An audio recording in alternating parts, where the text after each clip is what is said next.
Hello! Hey, hi! Hope everyone's well. We've hit the middle of the week, which is exciting because we're getting closer and closer to the new year. To preface a little bit, I was in a dead set panic yesterday because I had to pay all my my bills for the month, which was a little difficult because it's the holiday season and half the stuff is closed.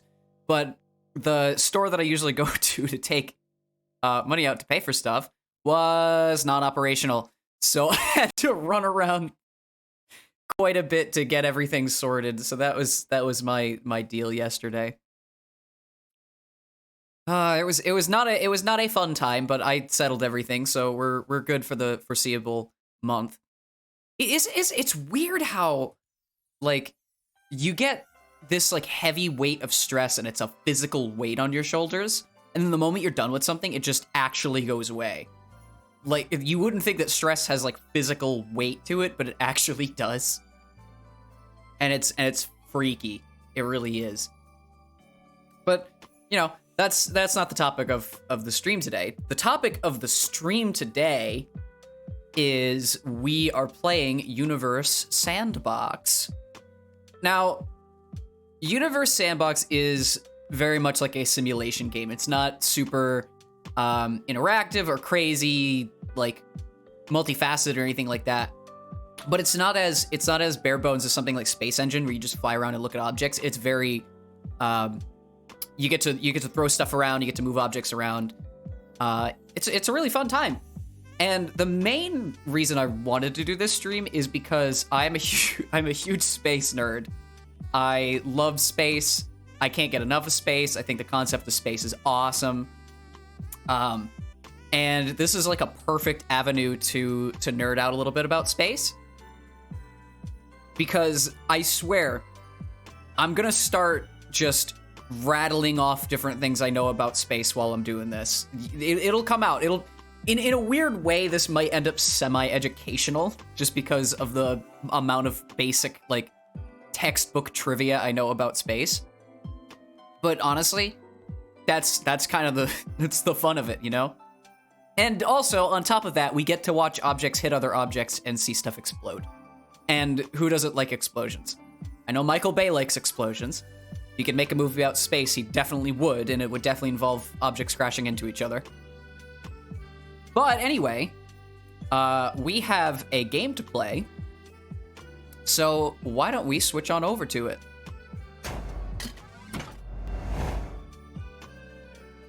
You'll have to give it a second. There we go. I'm gonna be running through the tutorial just to make sure that I know what I'm doing, because the last time I played Universe Sandbox, I'm pretty sure it was in VR. So, so the actual, like, the desktop version, I lack some degree of concept in. So let's make sure that we know what we're doing. Let's see here. Do we have tutorial guides? There we go. Guides. Welcome to Universe Sandbox. Welcome! This is our solar system. That it is. Look at this. You can see all the lines of the orbits and everything. All the central objects. How vague does this go? Oh, wow. Okay. Wait, what's that? Sedna? When did Sedna have such an eccentric... When did Sedna have such an eccentric orbit? I did not know that. Anyway, this is our solar system. Indeed it is. There's Earth! Let's launch Ceres, the largest object in the asteroid belt at the Earth. Aim at the Earth and click. Ready? Here we go. Actually, wait, let's aim at a place to hit. Let's wait for it to come around. How about... I don't know. Madagascar. Oh, that's Africa. Well, BAM! Gotta love that. Oh, that's so cool. Universe Sandboxes lets you explore fantastic scenarios like what would happen if Ceres crashed into the Earth. But there are other ways we could destroy the Earth too. So exciting. Let's give Earth a few moons. Yep, use the add tool. And then we select some moons. Oh, select the moon. Oh, we're gonna add the moon? Oh yeah, in an orbit, okay. All right, 5 moons in close orbits. So let's, well, the actual moon, I believe its radius, not its radius, the orbital radius, rather, is roughly 200,000 kilometers away, if I'm not mistaken. Maybe it's more, maybe I'm thinking miles. So let's be really weird and just destroy these things. 3, 4, and 5. Somewhat equidistant, so that they don't immediately crash into each other. Press pause. Now give the Earth 5 more moons? Okay. Let's see. 2, 3, and at one point their gravitational pull is going to affect each other pretty directly. I think that's okay. 1 second, I have to reduce the audio just a hair. There we go. Just a little bit more. I don't want it to be too overpowering. The music in this is pretty cool though. And then we press play. So we got 10 moons now. And they are very dangerously close to each other. Yeah, those two are gonna collide. Oops. Oopsie. Hey, at least we have a really hot moon now. Yeah, gravity. Gravity, no. Look at them go. Bam. I love this. Wait, what is their actual temperature, I wonder? You can make moons orbit around other moons, by the way. Like that. That moon is not gonna have a good time. Bam! Destroyed. I'm surprised that a lot of them are in semi-stable orbits, though. It was just those couple. Yep, Celestial Havoc. Celestial Havoc, indeed. You can also watch different scenarios play out, like 100 moons colliding with the Earth and each other. And my computer. The particle effects in this are crazy, by the way. To the point where I might actually have to turn some of the settings down because of how difficult it is to render some of this stuff. When I said my computer cannot handle the rendering, I sort of meant it. There, I think that's better. Oh, listen to those explosions. That's so cool. Look at the particle effects, too. To rotate the view, click and drag. Yeah, that's what I've been doing. Yep, use the mouse wheel, use the touchpad. You can also try to make things even more chaotic. Click on the Earth to... Oh, yeah, I can move stuff around. Full list of edible properties, click the panel, and then it brings up this nice detailed panel. And then you get these cool multiplicative things. So you can shrink the Earth by a full 10 times. You can make it 10 times bigger. Or you can just drag the slider up and down and make it really crazy. But let's just make it huge. Now, instead of orbiting, all the moons are being pulled to it. Yes, indeed. Wait, why is it blue? Is it that hot already? What's its surface temp? Oh, well, we can't click on it. We're still in the tutorial. This is just the beginning. Part 2. Our solar system has been reset back to normal. Let's explore the importance of our sun. Sorry. That hurt. That hurt me. And the game is doing it for me. What if we got rid of the sun? Sure. Tools. Delete. Yeah, select the sun. There we go. Oh, God. My retinas took some damage from that one. Without the sun, our entire solar system falls apart. Yep. But the way that gravity works, it takes a while to propagate to the outer objects because gravity actually, I believe, its effects move at the speed of light.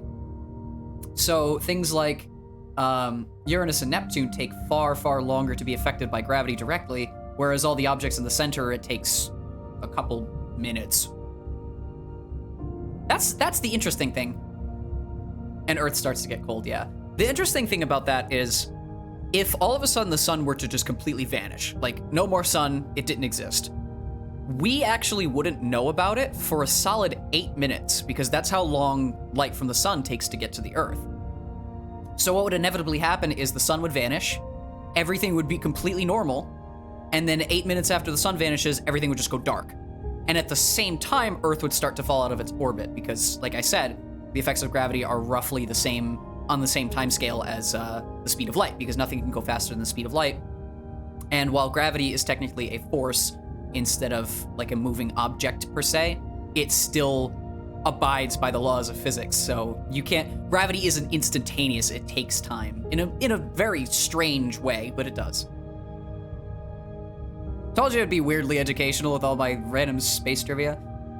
To see Earth's temperature, look at its properties. I'm sure it's not doing too hot, pun intended. Oh, we could change the Earth data view? That's cool. Look at that! You get heat maps, elevation maps. It is...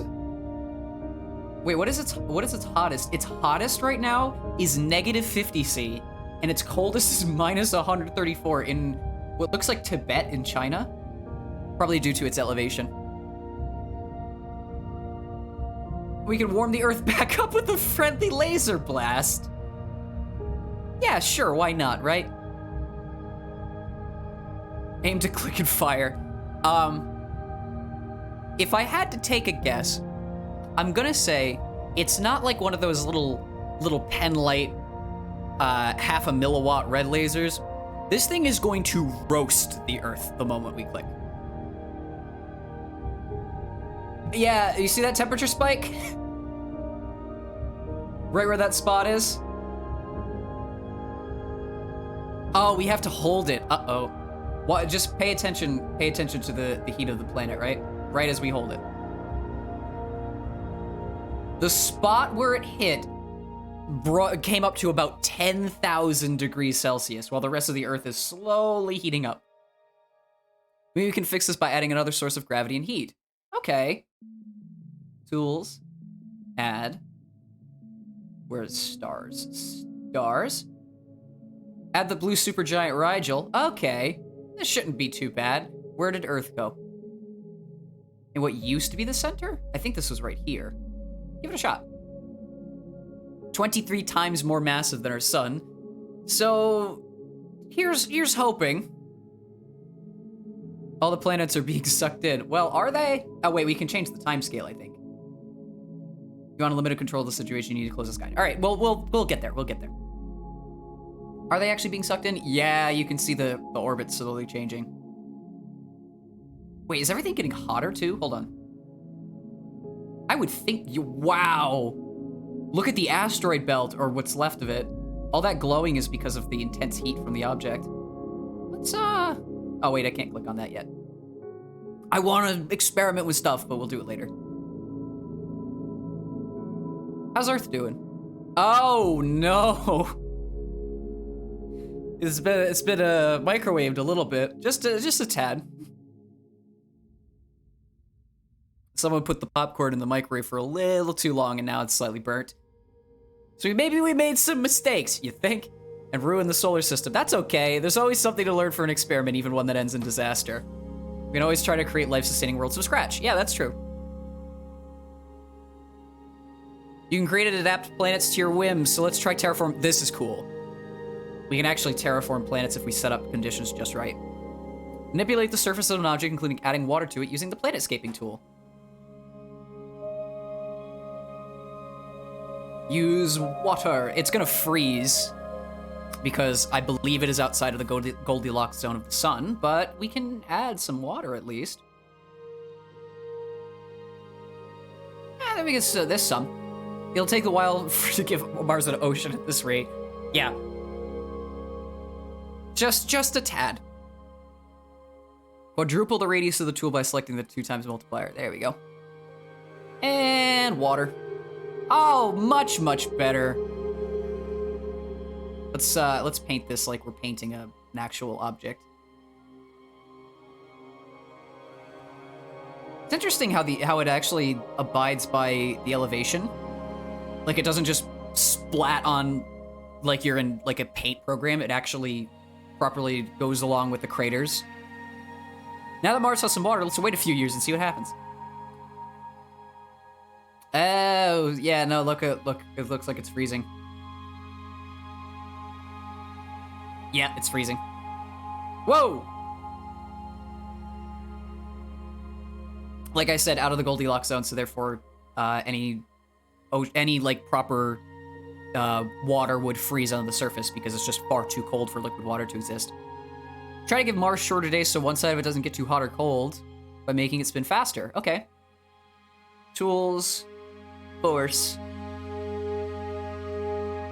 More force is applied the further from the center you aim. Oh! That's a cool tool, actually.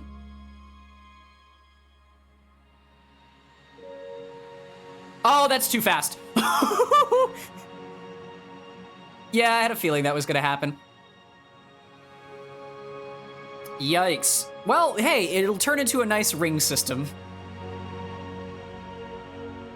It's very hard to make a planet habitable. Yeah, now it's gonna teach us about the Goldilocks zone. Right, TRAPPIST-1. TRAPPIST-1 is, as the game says, 40 light years from our system. And there are a bunch of planets, which quite a few of them are actually in the Goldilocks zone. And they're roughly similar in size to Earth. So if we get either the James Webb Space Telescope aimed at it, or we send probes that way, which it will take centuries to get there, but you know, it's a future prospect. We can get good insight on whether or not these planets actually have some habitability, and they have a potential future for space expansion when we eventually develop technology enough. But as it stands right now, it's sort of speculative because all that we have is a like semi-visual confirmation using, I believe, what is it like?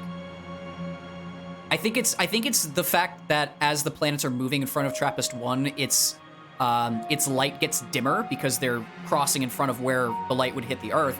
So that's all that we have to know that they actually exist and are in front of the planet as of right now, in front of the star as of right now. We don't have any pictures of them, I don't think. So until then, it's all just sort of theoretical. Yeah. If you can see, the orbits of each of these are very close to one another. Thankfully, they're orbiting around what I think TRAPPIST is a red dwarf star, so its gravitational force is not as intense as the sun, so the planets can be tighter together. But yeah, it's very fragile because of how many objects there are and how close they are together. Select the star, open its properties, and double the mass. And the moment this happens, everything's getting sucked in. There it goes. Give it a little bit. Oh, they're getting slingshotted. They're not even getting sucked in. But I'm sure they'll collide. We disrupted a perfectly nice planetary system. Yeah, space is very fragile like that. It's actually sort of a miracle that the Earth is in a perfect spot for the sun, and the fact that, like, Jupiter exists to rein in the asteroid belt and prevent severe meteor storms from hitting the inner planets is actually super coincidental and genuinely amazing that that's what happened. Oh, good. Galaxies. We'd even fly out beyond the edge of the Milky Way to watch what will happen when our galaxy collides with the Andromeda Galaxy in 7 billion years, but still. Also, many different simulations to explore and experiment with. Click home, click open, and we get all of these. Let's watch the galaxies collide first. Look at that. Wait, did their black holes just merge without passing each other? I think they did. I believe in simulations of Andromeda and the Milky Way colliding. I believe that their black holes are predicted to cross each other at least once and sort of do a death spiral into each other and then merge in the center. At least that's what I saw from the at least the what's it called? What simulations? Yeah. Anyway, Saturn with rings. My friend Saturn. This is my favorite planet. I don't know if I mentioned that before, but this is my favorite planet. It's just so cool. And funny trivia fact about Saturn. Saturn is a very large gas giant. It is the second largest planet in the solar system behind Jupiter. But it is quite a bit larger than even Uranus and Neptune. Not like a huge difference, but it's multiple radii bigger. But even with its size, if there was a pool of water that was the size of Saturn, right? Think about like a ping pong ball in a glass, right? If there was a pool of water the size of Saturn, Saturn's density is low enough to where the entire planet would actually float because it's a majority gaseous and it doesn't have that dense of an actual atmosphere. So the entire planet would just straight up float on a pool of water the size of it. Imagine that, a massive extraterrestrial object with ring systems and multiple moons and all these things, and it would just float in water. Like, sure. Physics. Tools, add. Oh, great, we're about to add Neptune. This'll be entertaining. See what I mean by quite a few radii bigger? It's a major difference. Place Neptune in close orbit. Yeah. And the rings are gonna get destroyed because now there is a massive object. Look at that. They're just getting eaten up. In actuality, this ring system here is a bit simplified because obviously you can't simulate hundreds of billions of particles without your computer just frying itself with the memory usage. But it would be a very similar effect to this. It's sort of an approximation, but in actuality, Saturn's rings are very, very complex. And all of the little like refractions of light that you see on all those images and how smooth the rings look, that's because they're all just these small little ice-like asteroids that are reflecting light, and that's what's giving them that bright shine. And there's, like I said, hundreds of billions of them. So, click on the back arrow. Oh yeah, we get more guides. If you ever want to learn more about Universe Sandbox, just select a topic here. We hope you enjoy exploring and experimenting. Oh, we are going to have a fun time with this. Look at all these. There's multiple welcome tabs. We can head back to these whenever we need to learn more. But we have all these tabs to work with.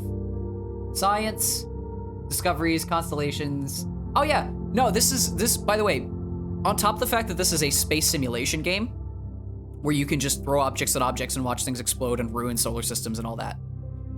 It's also educational. Like, there's all guides about collisions, limits of the human eye, tidal forces, gas giants that are failed stars, yada yada. So it is actually a very good educational tool for learning about space. On top of the fact that it's just a fun game.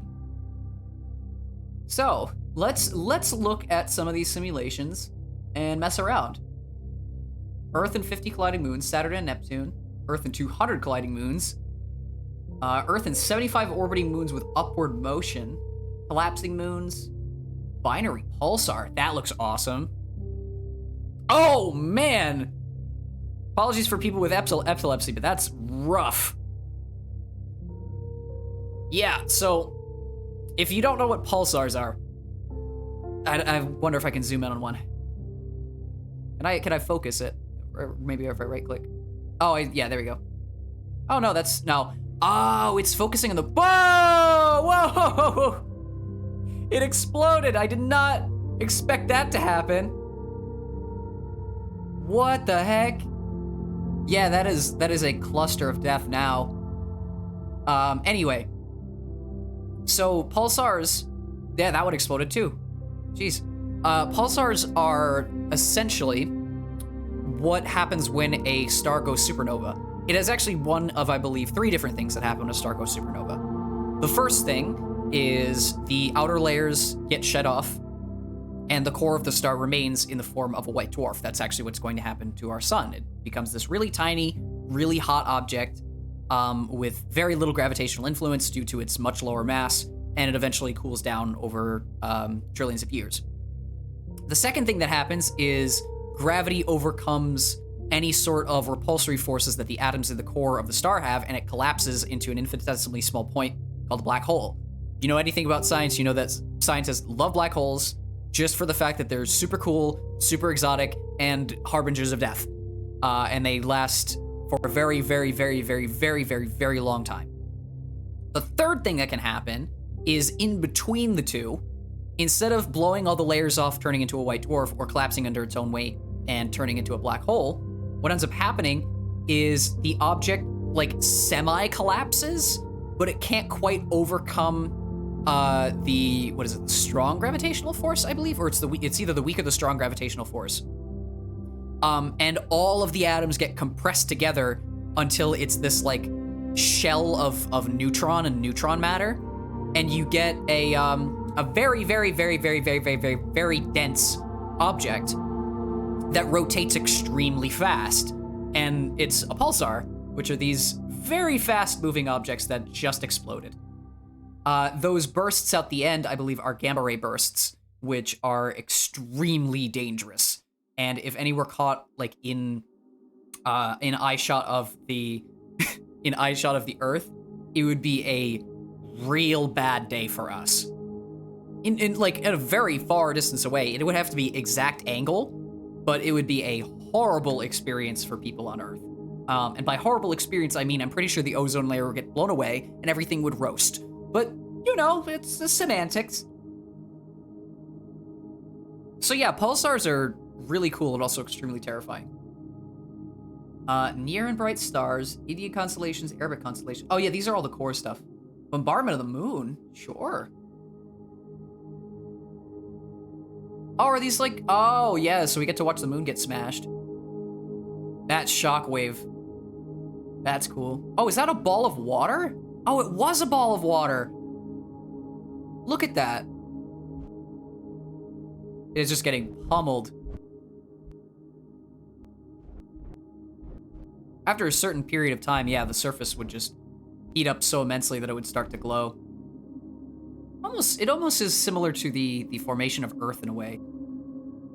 Where back when the Earth was forming, it was extremely hot because it was just constantly getting bombarded by all the protoplanets around it, and asteroids from the gas clouds collecting together, and then at one point, at least it's speculated, another planet in local orbit with Earth smashed into it, and then some of the material coalesced, and that's how we got our moon. Because people have actually taken samples from the moon. There's moon rocks. And it's actually the same rock material that we have on Earth. And you'd think that doesn't make sense. It's the moon. It's far away. It's not part of Earth. That doesn't make any sense. But it's because the moon was once part of Earth after it got smashed by another planet. Let's go back to Saturn quick. What can we do to mess with Saturn? We could probably throw, let's see. Let's add. Let's go to moons. Can I add moons into the ring system here? We have Phobos, Deimos, Io, Europa. Ooh, Europa is cool, but that's not Saturn. I believe Iapetus is. Let's add Enceladus, yeah. Let's add Enceladus and see what happens. It should be semi-stable because of its very large distance away, and then Titan would actually be even further out. These are, of course, not to scale, because I do not know the exact distances between Saturn and its moons, but it's the effort that counts. You can also rotate the orbital so that it's not exactly in line with the plane. But the nice thing about Saturn and its ring systems is after a period of time, if enough of the ring systems coalesce together, they actually coalesce into essentially mini-moons. And the mini-moons have their own gravitational pull because everything in space has a gravitational pull. So what ends up happening is if you see Saturn through a telescope or you see Saturn like images from satellites and things like that, it has these bands. And the bands are actually caused by those little mini-moons, which are called shepherd moons. And they are essentially keeping the rings in check using their gravity. And the closer they are to Saturn, the more likely they are to get torn up and become rings themselves. But some of them are lucky enough to actually stay whole and use gravity to keep the rings locked down. Over time, it is speculated that Saturn will eventually lose its rings, much like every object will lose a part of itself over time as space is very volatile. But for now, we get to see a very unique planet with a very unique set of rings.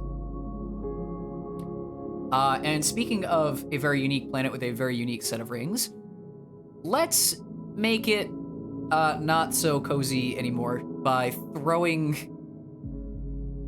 Should we throw a Kepler at it? Maybe not Kepler. How about a random gas giant? No. Let's throw Gliese at it. Yeah, Gliese pretty big. Can I change? I want to see if I can change how to. There it is, launch. Yeah, so this is going to smash into Saturn and disrupt everything. As it gets closer, you're going to see the rings slowly start to get pulled in because it is a large gas giant. Not the same size as Saturn, but comparable to, like, Uranus and Neptune. But watch the rings. Pay attention to the rings. It's funny how they're glowing even though there's no sun in this specific simulation. The closer it gets, you can slowly see them start to deform just a hair, and it'll get more and more intense.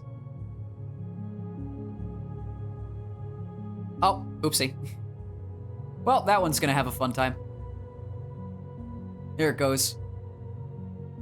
Seeing them bend a little bit, and impact. Look at that. The whole side of the planet got cooked.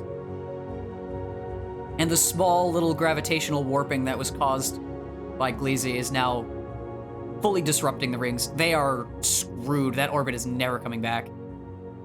The next one coming in is going to glaze by and totally ruin it. Wait, can I? Oh yeah, I can speed this up. Hold on. Target sim speed a little bit higher. There we go. Yeah, gone. Gone, and those rings are done for. Titan's still chilling. Oh, I placed another one. Oopsie. Well, that one's coming. Wait, it's slingshot around. Is it gonna come back? I think because Saturn is so massive. Look at the rings. Look at them go. Such a neat effect. Oh, I thought I placed another one. We're gonna see it come back. The interesting thing about space, though, is all these objects seem like they're dinky and you could throw them around in a room. These are massive objects. And you can see the timescale is 2 hours per second because I had to speed it up. But this would not be happening instantaneously. This would be happening over the course of quite a while. Yeah, we're already 8 days and it's slingshotted twice. Wait, is it like in a semi-stable position? There's no way. What happened to Enceladus? Did it get eaten up? It might have gotten eaten up. Might have gotten thrown off by the giant space object. I'm looking around for it. I don't see it. Yeah, I think Enceladus got deleted. Oops. Poor Enceladus. Is it gonna collide? No, it looks like it's gonna keep slingshotting almost like a comet. That's freaky. Let's really speed it up. Yeah. Wow. That's nuts. The ring system is destroyed, but it is actually a stable orbit. Oh, there goes Titan. And the rings are now screwed. Titan, weirdly enough, was acting as a proper shepherd moon for the rings, and now that it's gone, yeah, that is like staring at a bunch of flies. But I accidentally created a semi-stable system. Is Titan coming back? Yeah, it actually is. It got slingshotted away. Let's see what happens. There it goes. Saturn is just too big for it to actually stay away. That's the fun part about large celestial objects like the sun and other stars, is you would think that after they get slingshotted, they would not be able to come back. There it goes. Now it's in a stable orbit again. You would think they would not be able to come back. But the larger the object is, the stronger its gravitational influence. So even objects that are extremely far away often have a propensity to just return because their gravity is being pulled so hard. Which is why objects like Pluto and the Kuiper Belt and Sedna have much more eccentric orbits. Look at Gliese screwing up Saturn's motion because it itself is massive. That's crazy. Also, the rings are just totally gone. They're essentially small particles floating around like flies on a nest. Look at that. It would normally be traveling in a straight line, but because Gliese actually has a large amount of mass, it's pulling it every single time it slingshots. That is crazy. Let's disrupt this wonderful system, eh? Oh, there goes Titan again. Poor little thing.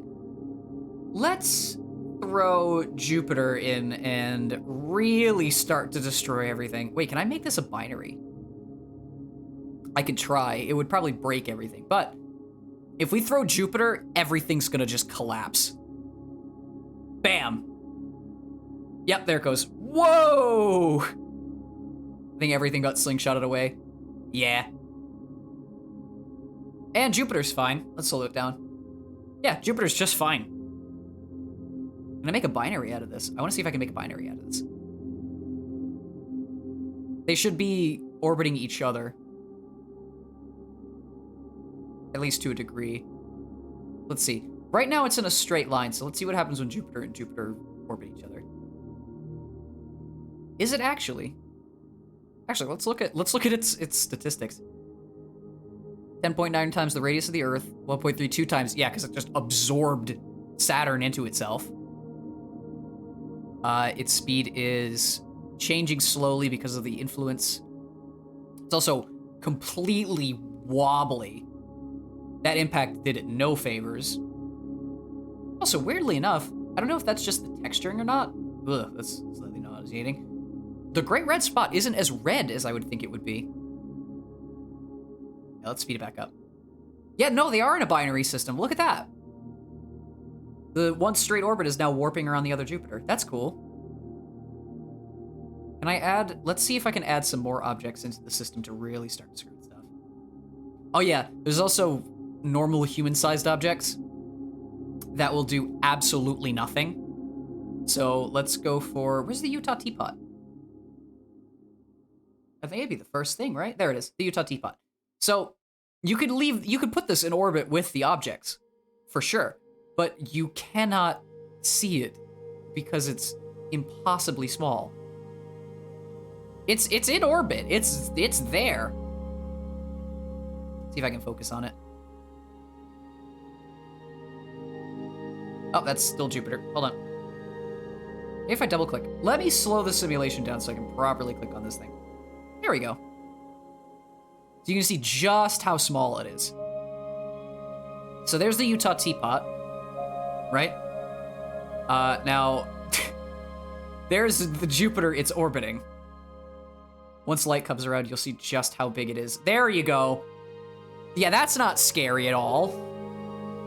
Just, oh, nice little teapot. Oh, where'd it go? There it is. Look at that. If it was any closer, it would be a terrifying sight, but I put it in a very far orbit. You can see just how much we have to zoom out to adjust the scale. The scale of space is nuts.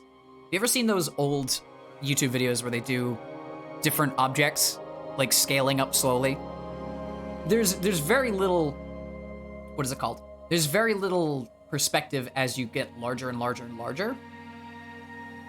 But you can sort of see how, as objects get bigger and bigger, the scale just explodes in magnitude. Jupiter's fly around Sun, Sunwolf, Jupiter, Earth. Arabic constellation, nearest 400 stars, nearest 100 stars. Ooh, collisions. Earth and Moon slow motion, Earth and Mimas, Earth and Ceres, Earth and Apophis. We have something called Apophis? The near-Earth asteroid. Oh. Right, so if you... I actually do know what this is. I didn't know it was called Apophis.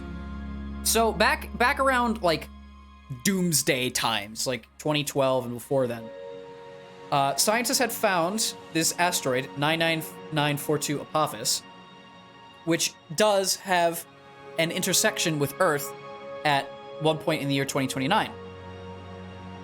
We eventually figured out that it would just bypass the Earth, but it would have a near-Earth bypass, relatively close enough to cause some severe discomfort amongst the scientific community for sure.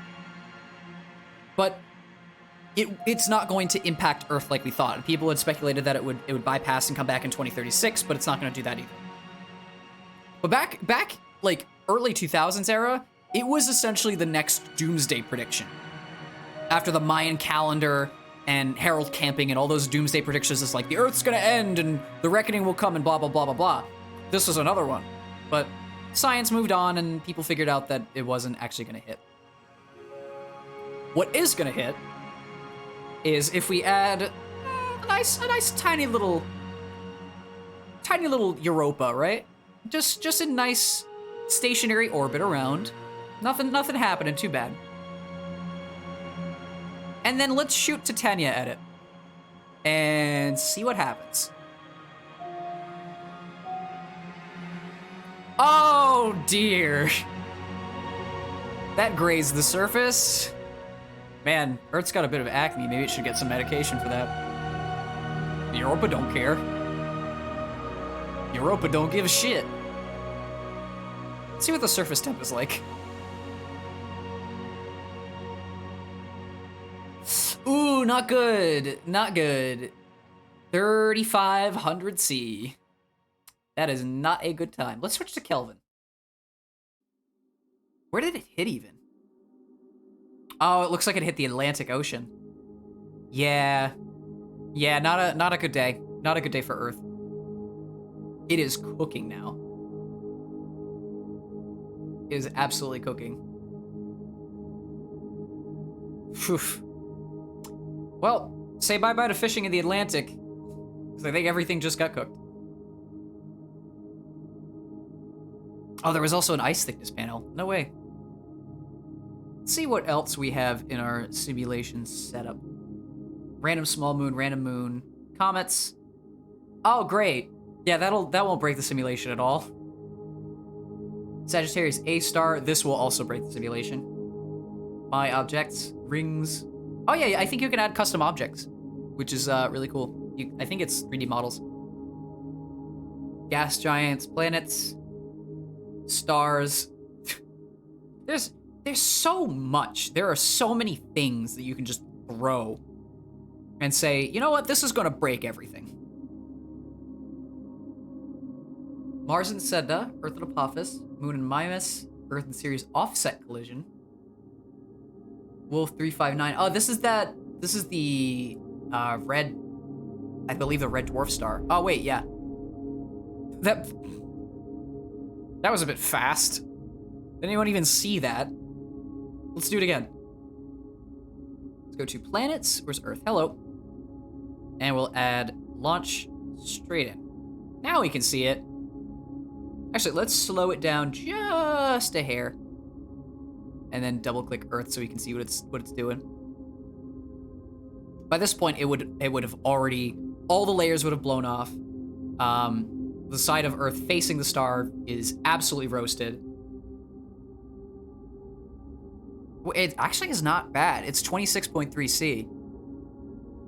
But yeah, by this point it would start like aggressively blowing the layers off. Oh, that's not fun.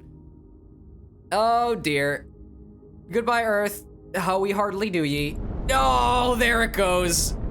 Gone. For a split second, if you could see on the heat readout, it was like 9,000 C when it touched the surface.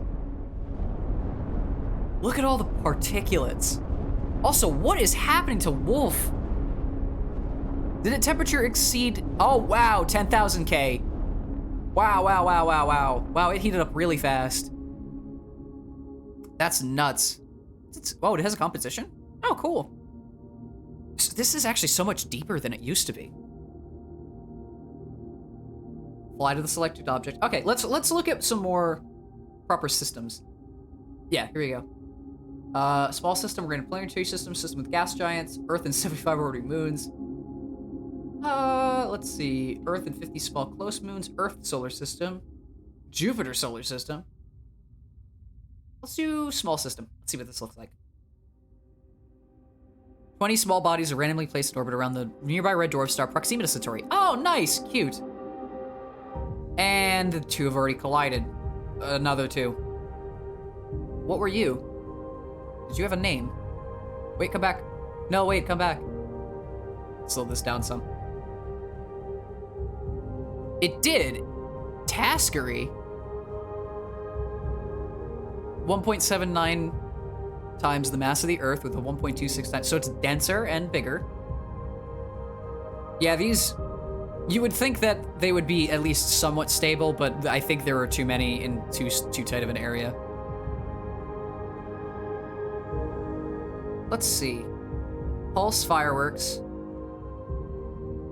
We can probably add a semi-decent sized object to this and keep it stable.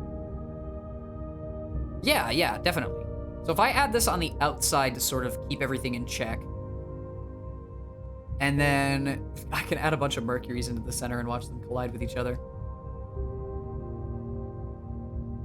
Yeah, that's gonna end very poorly. Fastest planet named after fastest Roman god, and they are heating up fast. They are heating up super fast. Whoa! Why is it in one spot? I would think it would be the whole planet. They are getting cooked. They are getting destroyed from their proximity. I believe, if I'm not mistaken, the reason that they are being shredded like that is not only because they're so close and they're being cooked, but because they're within the star's Roche limit, which the Roche limit is the distance to a celestial object when the force of gravity starts to overcome the force of gravity that is keeping the object together, and it starts to aggressively rip it apart. For instance, if you've ever seen the movie, I think it's Time Machine? I think that's the name of the movie, yeah, or The Time Machine, I'm not sure. It's from the late 90s, if not the early 2000s. And in it, a guy invents a time machine and goes forward in time to the year 2036, I believe. And it's like super technologically advanced and blah, blah, blah, blah. And then he gets back in the time machine and comes back out not a year later, and the moon is really painfully close to the Earth, and it is just dropping pieces onto it, like full-on apocalypse level. And then he gets knocked out, and he ends up in the year, I think it's 800,000 AD or something crazy like that. And the moon is now a ripped apart, like, shattered object in the sky because it had entered Earth's Roche limit and got torn apart, which is why it was smashing the Earth to bits. So all this particulate here, all these clouds and all these fragments are probably the Mercury's getting stuck in the Roche limit and being torn to shreds. How's Uranus doing? Oh, it's cold. It's negative 220. It's cold. If we wait, I know what we can do. Fun thing we can do with Uranus to really break the system. We can just keep doubling its mass. After a certain point, objects will start to get pulled towards it. Double, double, double, double, double, double. Give it a second. It is now 11 times the mass of Jupiter. And you can see ever so slightly that objects are being dragged a little bit away from the host star. You can see by the eccentricities of some of the orbits now. The star as well is slowly starting to enter a binary system with it. Let's double it some more. Let's go nuts. Double. Oh, by now they're getting shredded by Proxima. Double it again. 46 times the mass of Jupiter. Yeah, look at Proxima. Now it's getting really dragged. Everything's getting pulled into Uranus now. Sorry. Double it again. Oh, and it just became a star. Its mass got too great. How about we double it 10 times? Oh, there it goes. We exceeded the limit. And it has now eaten everything. Look at that corona. That was cool. What was that? That was awesome. I didn't know this game had like visual effects like that. Let's check out some more systems. Earth and early. Oh, this is what I was talking about. Yeah, so the tidal force. Hey, look at all the stuff I was talking about. Roche limit. Earth and moon have been given very high temperatures of 5,000 C. Still warm for the heat of the formation. Look at the gaseous particles being dragged off because of the Roche limit of the moon. People have speculated using theoretical physics and mathematics and things like that, that when the object smashed into Earth and the particles, the fragments split off and coalesced into the moon actually wasn't far enough away from Earth to maintain its structure, so it ended up getting torn up, as in it was in the Roche limit, ended up getting torn up. And what ended up happening was the torn up fragments got flung out even further and then recoalesced into the moon. So it's actually speculated that the moon has formed twice. Once during the first impact, and once again after it got torn up and reformed.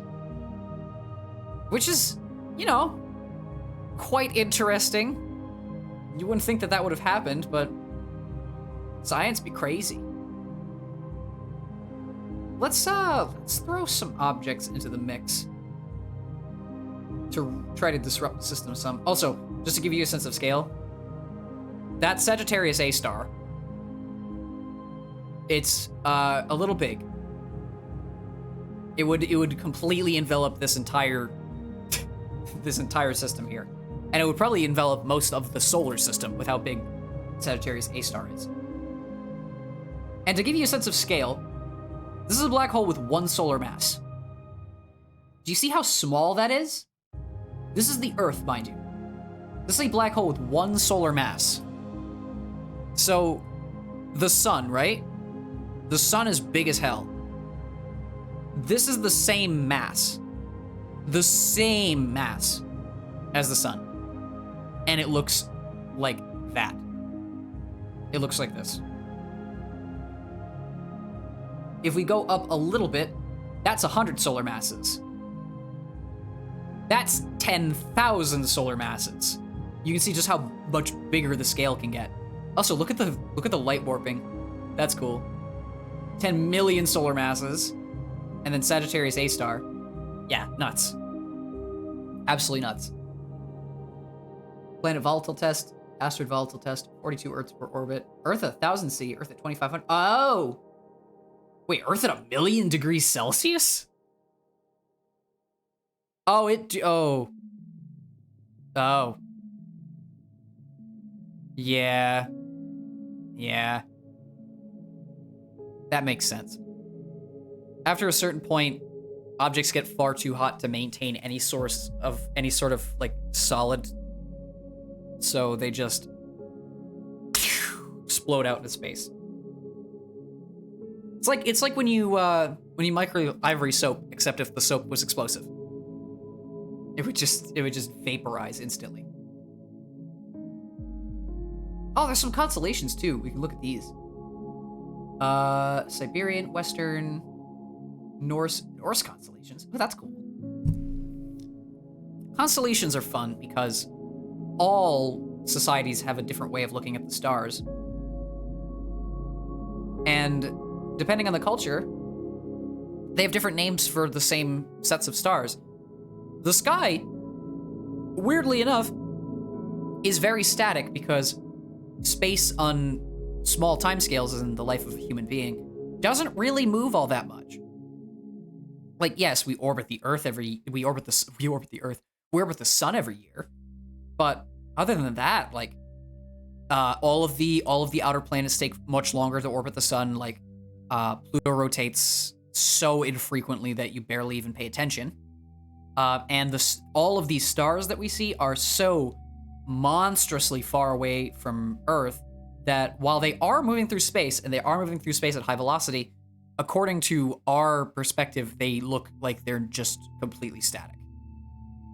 And that's the nice thing, weirdly enough, about the sky, is because all these stars are static, people hundreds and thousands of years ago used the naked eye to just draw pictures in the sky, and we got constellations out of it. Like the Big Dipper, which apparently to the Nordic people is man's cart. Did not know that. Also, didn't know that the Big Dipper was also North Germanic. Interesting. But look at all these. Or Vandal's toe. Woman's cart, man's cart. Oh, right, the Big and the Little Dipper. Yep. Interesting names. The Fisherman, which is just 2 stars. I think that's Orion right there. It might be. The Asar battlefield. Wolf's Mouth. Let's look at the Western constellations to really get some perspective. There are a lot of these. Yeah, see? There are a lot of these. Aurora Borealis! At this time of day. Yeah, there are 88 officially recognized constellations of the International Astronomical Union. 88. Virgo, Crater, all of the zodiac signs have constellations. And then there's Canis Major, Canis Minor, Ursa Major and Minor. There's Orion with his bow. Most of these are Greek mythology. Some of these, I believe, are Roman mythology. I'm not entirely sure, though. There's Ursa Major. Draco, Ursa Minor. Oh, Ursa Minor is the Little Dipper. Did not know that. Oh, and Ursa Major's the Big Dipper. Cool. Learn something new every day. I was just considered the Big Dipper. I didn't know it had the whole butt, legs, and face. Neat. That's just a triangle with a tail on it. But you can see how there's the triangulum. You can see how the idea of each constellation has become simplified to give it some degree of perspective and drawing amongst the stars. Like Pisces is 2 fish tied together. But when you look at the constellation, it's a triangle and a pentagon connected with 2 lines. Because you really can't do much else. Aquarius, Capricornos. I know Capricorn. There's Sagittarius. Scorpius, Lupus. telescope. Yeah, what is with the 2 stars, guys? Like, add some creativity at least. Give it like a 3rd. Butes. That's just a right angle. That's interesting. There's another 2 set of stars. Leo. There's another 2 set of stars. Hydra. That looks like, that is 3 stars. Okay, there's another set of 2. Yeah, constellations are very much a human-centric thing. Because if you were to travel to a distant object that is hundreds of thousands of light years away, none of this would look like this. Like, if there are, I believe there are videos online that you can look up where you can see essentially what happens if you travel outside of an Earth-centric perspective of the universe, and you can see that all the lines that make up the constellations are pointing at Earth. Like, it's this big, you know the plastic balls that you open up and it's a sphere, but you crush down and it's all the spiky bits? It kind of looks like that. Whereas if you zoom out far enough away, all of these lines are pointing at Earth because that's how we drew them in the sky. And it's just interesting to see that sort of stuff. We could do Chinese constellations. I'm gonna guess there's less than 88. I wonder if they're any bigger. They might be bigger. Let's see. Oh, wow.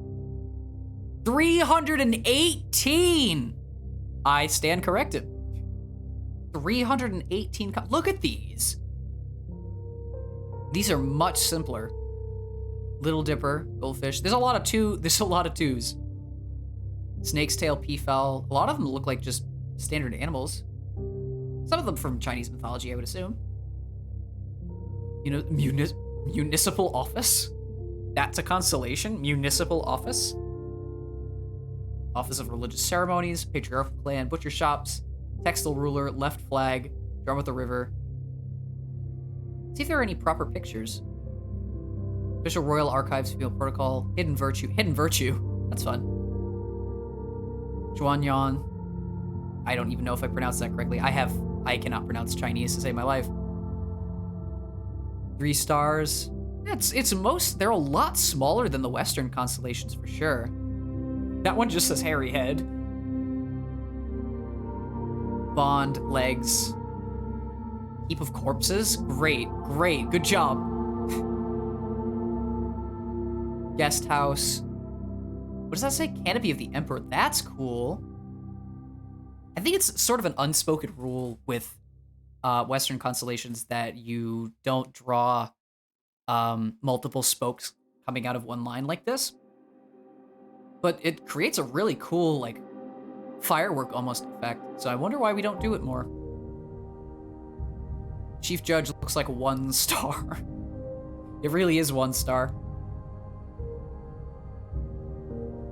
Yeah, but constellations are fun. It ties into mythology at the same time, which is always super interesting. So, all right, let's go back to some of the. Oh, here we go. This is a cool picture. Once it loads. Once it loads. There we go. Yeah, this is a cool picture. So there is a very strange coincidence. Yeah, it's gonna tell you exactly what the deal is. But they're all gonna merge together, but it is an extremely strange coincidence. But if you were to put every single planet in the solar system in between the Earth and the Moon, including Pluto, which is a dwarf planet, they would fit almost exactly.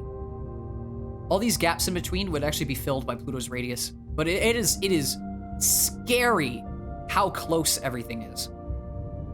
Like, you can see, Earth's right here, and Mercury, Venus, Mars, Jupiter, Saturn, Uranus, Neptune, and then we go to the Moon, and you can see that while there is a gap here, it's almost completely filled, and they fit quite snugly in between. Just to add on to the strange, almost like miraculous existence that is our solar system, it's just interesting to see that the distance between the Earth and the Moon is almost exactly all of the planets together. It's freaky stuff. Speaking of the Earth and Moon, here they are. Look at that. That's actually a really nice texture for Earth, all things considered. And we get to look at the heat map of the surface. The equator is, of course, hotter than the poles. And interesting, I did not know that Greenland, because of its high elevation, is actually colder than the North Pole. Antarctica makes sense. Antarctica is freezing. We go down here.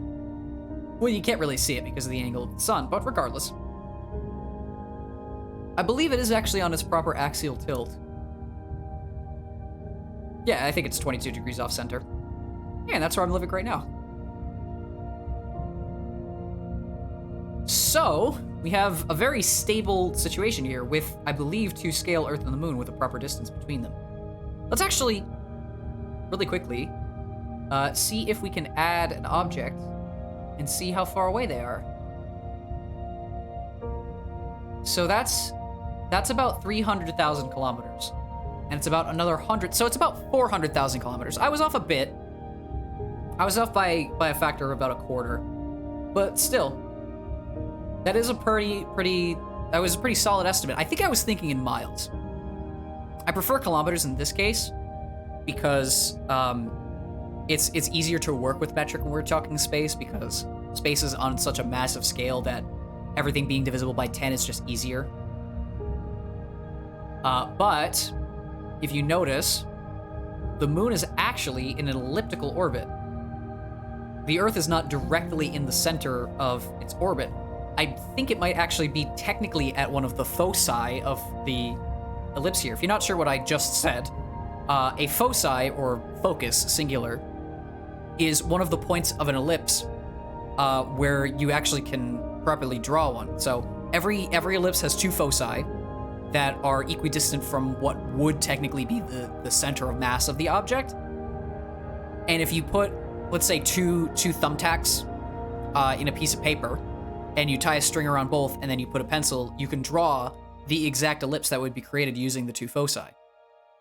And I think if I look correctly, you can see my mouse would technically be where the other focus of the moon's ellipse is. But the moon is in an elliptical orbit, is not perfectly circular. It actually has I believe it's called a periapsis and an apoapsis, one of which is further and one of which is closer. And at certain points, the moon is actually more distant. If we actually look at the moon as well, this is a very well-known fact. The moon is tidally locked, which means it has the same facing side to us all the time. We do not ever see the dark side of the moon, ever. We actually recently have taken pictures of it because we've gone around the back side of it, but we never see the dark side because it's tidally locked. The moon, on top of being tidally locked, is actually extremely important for life on Earth because it creates the tides. It has enough gravitational force to pull water and give us tides, which are incredibly important for ecological life, strangely enough.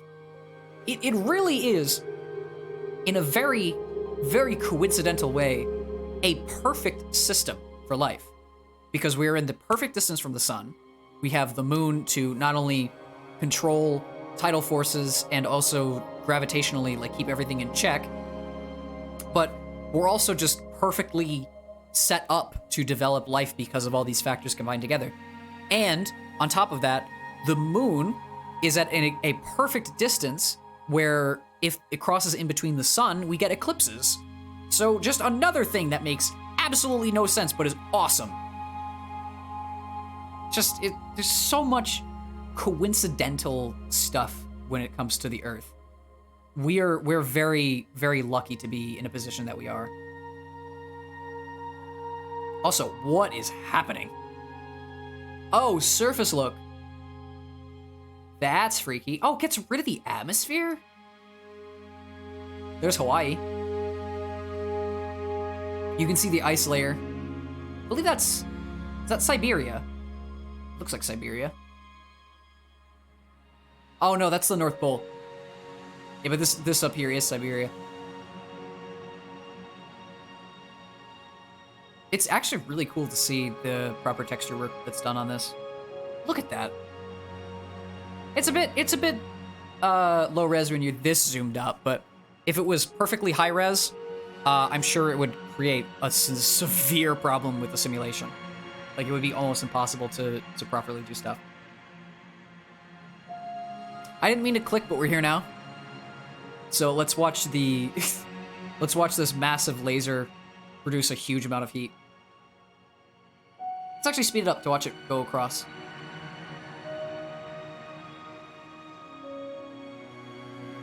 Oh, my bad. Oopsie. Just started freaking out. Let's check the surface temp. So that spot where I started lasing is now 400°C and slowly cooling down. If we wait long enough, I believe the temperature will regulate.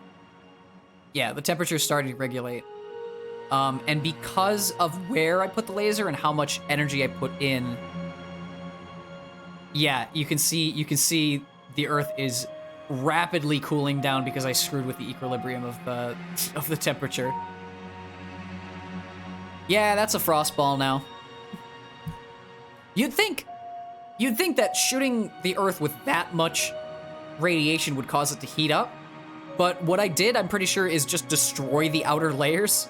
So it's now exposed to the atmosphere. It's now exposed to the dangers of space, and it's just turn it into a nice little snowball. Great for the winter season. By that I mean, yeah, Earth is fucked, for lack of a better term. What we can do is we can go into the settings here, grab the laser. Let's change its wavelength to something a bit more violent. Let's go with somewhat ultraviolet light, just to really destroy everything. Sure, xenon fluoride, that works. Radius is fine. Power, we need to jack to the 9s. Yeah.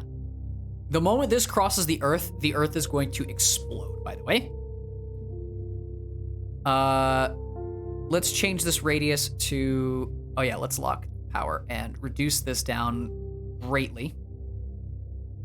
Yeah, so let's make it a 1 meter laser beam. Very small, very, very small. Show beam on, push water off. Okay. So this is a very, very tiny laser. The moment this comes in contact with the Earth, it will dump so much energy into the surface that I'm assuming the Earth will just instantly vaporize. If it doesn't instantly vaporize, we are going to cook this thing. Faster than any, like, air fryer could ever cook your fried chicken. This Earth is going to go and just vaporize. Ready? Where should we aim, actually? You know, they say that Florida's pretty swampy. So let's make it worse. Hey, remember what I said? You can see the spot that I hit immediately cranked to like 3000 C. Is the Earth shrinking? Is the Earth actively shrinking right now? Oh no. So I didn't just vaporize the Earth. I completely removed the top, like, 9/10 of the surface. And because its mass is so tiny now, it is actively shrinking. All of the water is gone.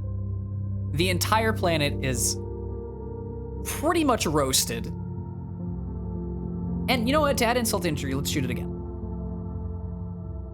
You could see the spot that I shot is just gone. It's just gone. And the more I lay into this, the smaller it's gonna get. Until it just, yeah, gone. Vapor. Instantly deleted. Cloud of gas. The laser was too much. Pretty purple laser go bzzzt, and the whole planet just gone. We can do that with larger planets, in fact. So let's go to... Since we keep bringing it up, let's go to Uranus and screw with it. Yeah, it's an ice giant with 27 moons, and funny thing about Uranus is its axial tilt is so extreme that it essentially rotates on its side, which, fun, unique. But let's bring back our Mega Death Laser. Let's keep the radius locked. Actually, let's make this 1 meter again. And now, let's lock this. Power per areas, that's fine. And let's just stack this to the nines. All right. So we have our nice big death laser here. And the moment we cross Uranus, it is, same thing's gonna happen. Probably to a much more extreme degree because Uranus is much bigger, and I'm pretty sure this laser is way stronger. Actually, not as bad as I thought. It is definitely vaporizing the gas layers off the surface, though. We check out the heat map. Yeah, that spot is nasty. Let's laser it a little bit more. Let's see what happens. Oh no. Oh, yeah, there it goes. There it goes. Yeah, that is a dead gas giant. Gone. Gone. Deleted. Just the interesting thing about that too is because of the fact that I've set the radius as small as I have, the power density is absurdly high. Even if the laser was massive, it would still be dumping so much energy into the planet that it would just instantly vaporize anyway. But because I decided to create the laser and have it have essentially the radius of a standard, like, military grade laser, it is dumping so much energy into such a small area that I would be surprised that if, like, it didn't just shoot a hole straight through the planet. If we were playing Solar Smash, it definitely would. But we're not playing Solar Smash, we're playing Universe Sandbox. You can see all the different laser types you can work with. Most powerful pulse laser, most powerful continuous laser, Galactic Empire super laser. So let's do some Star Wars real quick. Boop. There it goes. That's fun. All right, let's reset the simulation. I have some more ideas. So another nice thing that you can do is we've thrown objects at the planet before. No big deal. But you can throw very small objects at the Earth, and it will do essentially next to nothing, as you can see. It's barely affecting anything. It's immediately turning into fragments. The fact that it's not dissolving in the atmosphere is pretty funny, but I guess they can't do everything. But we can throw really small objects at the Earth, and it does next to nothing. But if I change its launch velocity to something absolutely absurd, like light speed, then it will create a very, very different effect. So let's slow this down to, like, normal speed, okay? And then let's just fire this thing. Did it even go? I don't think, oh no, there it is. Yeah, so this is normal speed. So let's click on that pool ball, right? Just to see how quick on approach it is. This thing is traveling at light speed. Oh dear. Yeah, this thing is traveling at light speed. We spawned it very far away, so it's gonna take a while, but if we speed up the simulation. Actually, wait, is it actually going light speed? Hold on. It might not actually be going light speed. That would be why. Let's double it again. All right, and then slow this way down. Set this to 1C. Slow this way down. Okay, this pool ball is now going at the speed of light. So it really doesn't matter how massive your object is, because this thing's tiny. We're also, if you see in the time scale here, we're going at about 10 milliseconds. But because the pool ball is so fast, even though it's so tiny, it carries so much energy that when it impacts, it'll still create a massive explosion on the surface of the Earth. Which, for a pool ball, if we look at the surface temp, look at that. The spot where it impacted is now 300,000 degrees Celsius. in that small little area. If we speed up the time scale back to normal, we can see just how drastic of an effect that will have. Look at that. That's the impact crater of a pool ball. And if we wait for that to propagate out, it will completely disrupt the Earth. Watch. You can see the impact is still there. And it's taken more than almost 30 days to cool down to a more reasonable level. That small little 8-ball had so much energy because it was traveling at the speed of light that it has completely disrupted that one spot in the Pacific Ocean. Completely disrupted. Honestly, the fact that it hasn't deleted the Pacific Ocean with that much force. And again, because we have utterly destroyed any sort of equilibrium that the Earth has, it's slowly going to freeze. Because that's what happens when you destroy the equilibrium of a planet in space. It turns into a snowball. We can do it again, actually. Let's grab something much more dangerous. How about... Should we grab Halley's Comet? Or Schumacher Levy 9? Let's grab Schumacher Levy 9. Shoemaker Levy 9. And same thing again. So slow this way down. Aim it at the Earth. See where it is. There you are. And then we're going to do the same thing again. Oops. Excuse me. Oh, come on. All right, bring up the details menu. Here we are. Slow this back down to millisecond speed. Millisecond speed. There we are. And speed is now going to be C and 1C.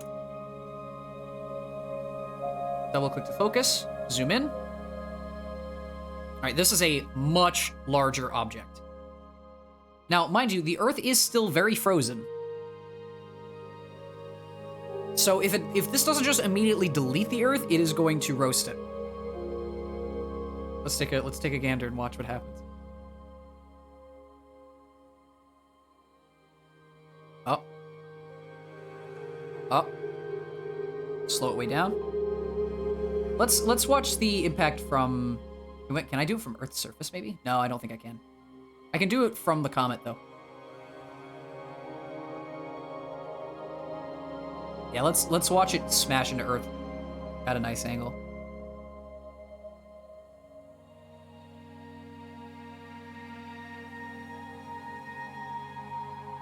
At this point, it would probably start to experience atmospheric pressure. Let's slow it down even more. But you can see how large this comet actually is. And right about the moment you see this line here, it would start to heat up. But again, it is going light speed, so let's see what happens.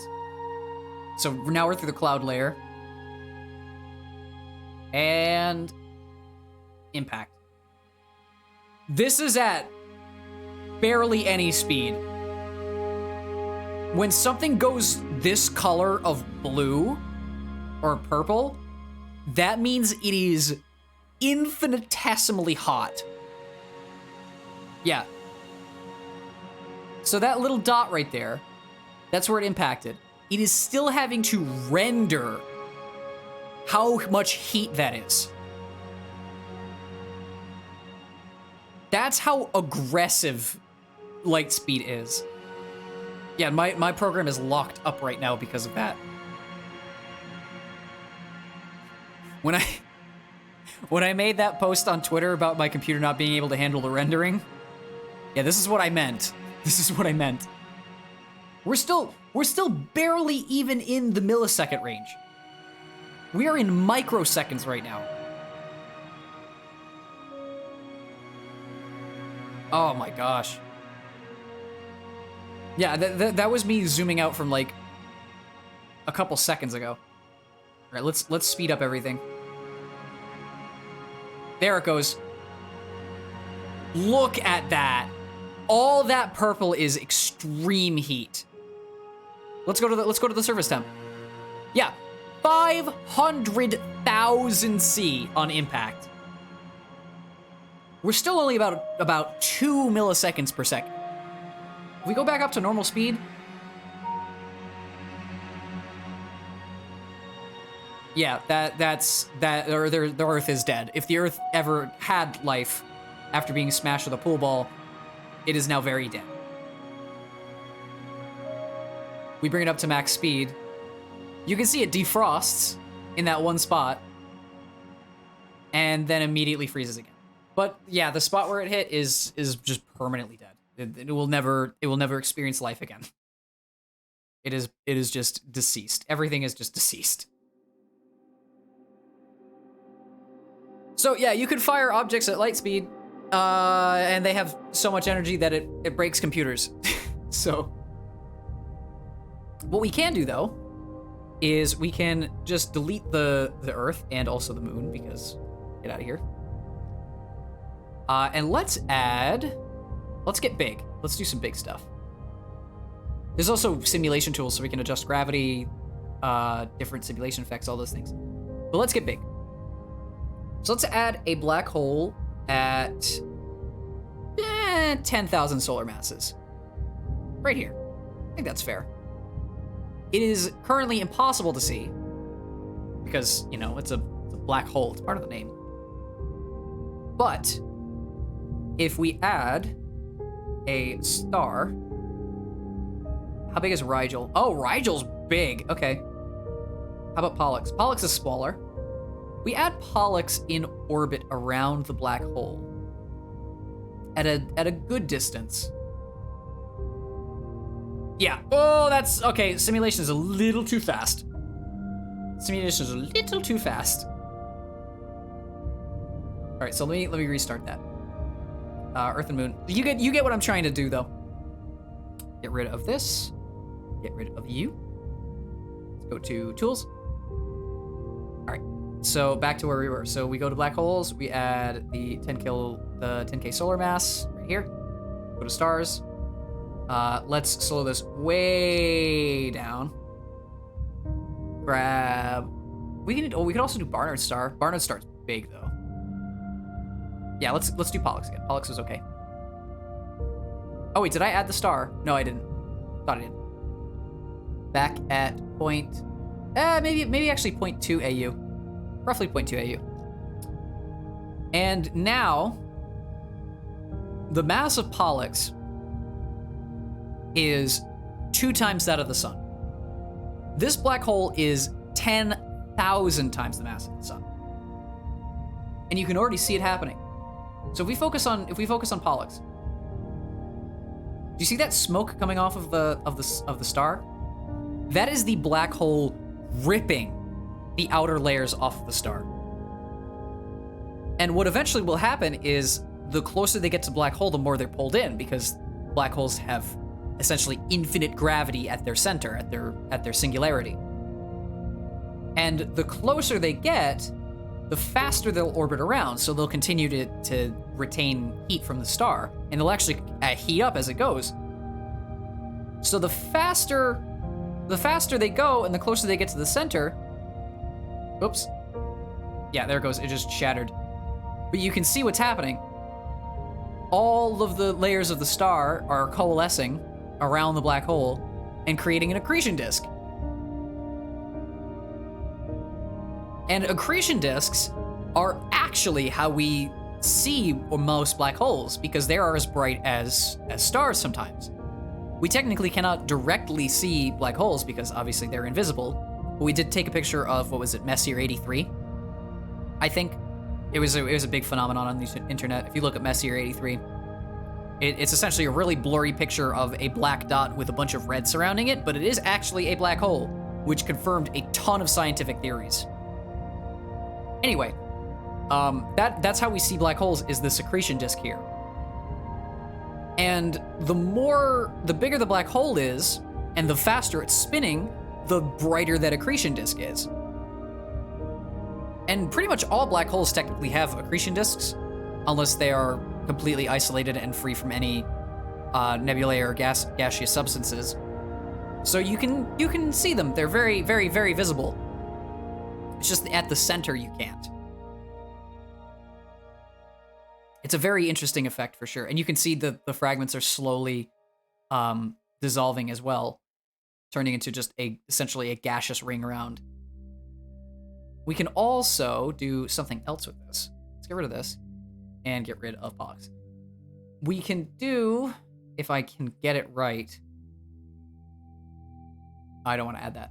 If I can get it right, let's see. Let's go back to the black holes. Let's place it right here as a still. And double click on it so we focus it. Oh, come back. There you are. If I add another black hole equidistant. Well, not equidistant, but close. Whoa, whoa, whoa, whoa, whoa, whoa. Slow down. Yeah. So now we have a binary black hole system. Binary black holes are probably some of the scariest things in the universe. What it essentially is two black holes that have come in close proximity and are rotating around each other, creating a system within themselves. If either of these black holes gets out of equilibrium, so let's increase this mass by 1. Actually, let's increase it by 10. Yeah, let's increase it by 10. So now the black holes are still in equilibrium, just barely.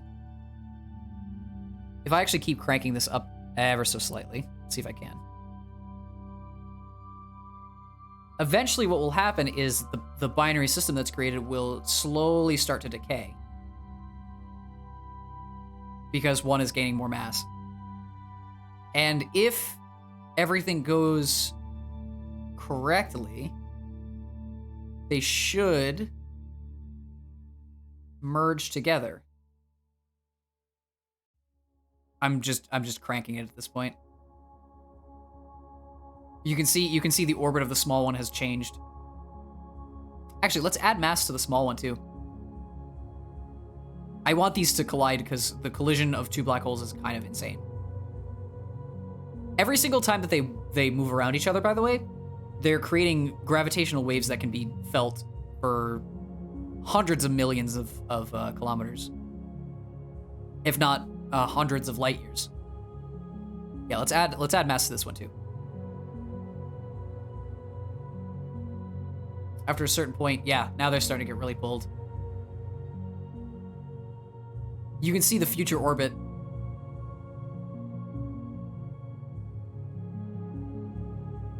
Yeah, every single time they go around each other, it's like essentially if gravity had a sound, it would be going whoop, whoop, whoop, every single time. And the faster they spin, look at that. The faster they spin, the more that sound hits. We can actually add a star into the system to see it a bit better. Oh, that's a little big. That's a little big. How about Proxima? Yeah, let's throw Proxima in there. Oh, did it get flung? It either got flung or eaten, but you can see these black holes are very close to each other now. And if we speed this up,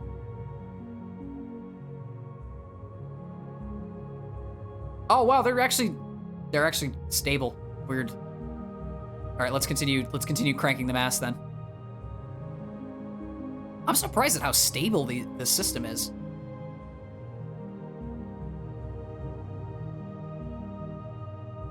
Let's speed this up. Yeah, you can see them spinning faster and faster.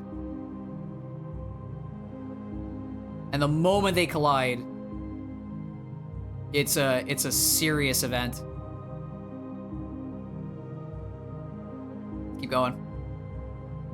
I want them to collide.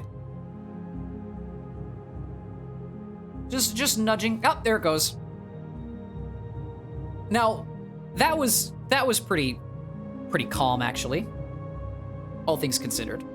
But what would actually happen is it would create a massive burst of gravitational energy, and it would essentially look like the object just exploded.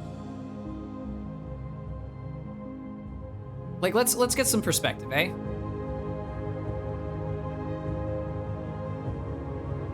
It would essentially look like that. It would essentially look like this. Like that nebula right there. But it just, yeah, it would look like that. It's very, very, very, very scary on a cosmic scale. Like I said, probably one of the most terrifying things you can experience in the universe.